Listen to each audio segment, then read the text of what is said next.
Does it make you better? Yeah, it should. I mean, adding Jimmy Butler, who's an all-star, who is a guy that absolutely showed up when it mattered last year in the playoffs for the Sixers, a guy that's been around the block, is an effort guy that does the little things. Look, Harden can score, and Chris Paul can distribute, and Butler can do all the other dirty things, the dirty work. That's a combination that makes you better. It is enormously risky, though, because if there's already a threat of the locker room getting ripped apart, Jimmy Butler is an igniter. If things are ugly there, if things are bad, if guys are pulling in different directions, Jimmy Butler is unlikely to pull it together. He is more likely to help rip it apart. Because if everybody ain't happy, Jimmy ain't happy.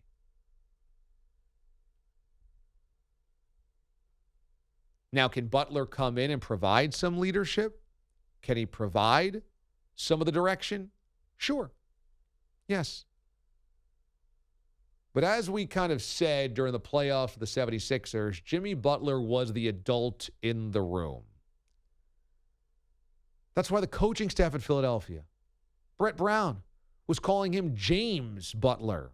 Because compared to Embiid and compared to Simmons and compared to other young players, Jimmy Butler was the adult. Now, the problem is the Rockets aren't a young team that needs an adult. The Rockets are a veteran team that needs stability and camaraderie and one direction. You know, Jimmy Butler shot his way out of 2 teams already.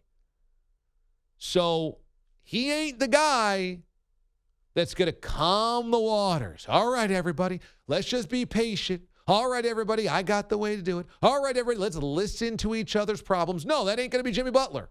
Jimmy Butler is going to punt a basketball across the practice facility if he's upset. Does Butler make the Rockets better? Yes. Is it an enormous, monster gamble? Hell yes. And oh, by the way, Capella, Gordon, and P.J. Tucker are all very valuable pieces for the Rockets. If they've got to trade 2 out of those 3, those are big losses for Houston. Really big losses. If I'm the Sixers, I don't let him leave. I give him the max. And I know that maybe you say, well, he's not Kevin Durant. He's not Kawhi Leonard. He's not Anthony Davis. Don't give him the supermax. But to me, they should offer him the 5-year, $190 million deal and say, come on, Jimmy, you're really going to leave this on the table? You're going to leave an extra year and extra money on the table?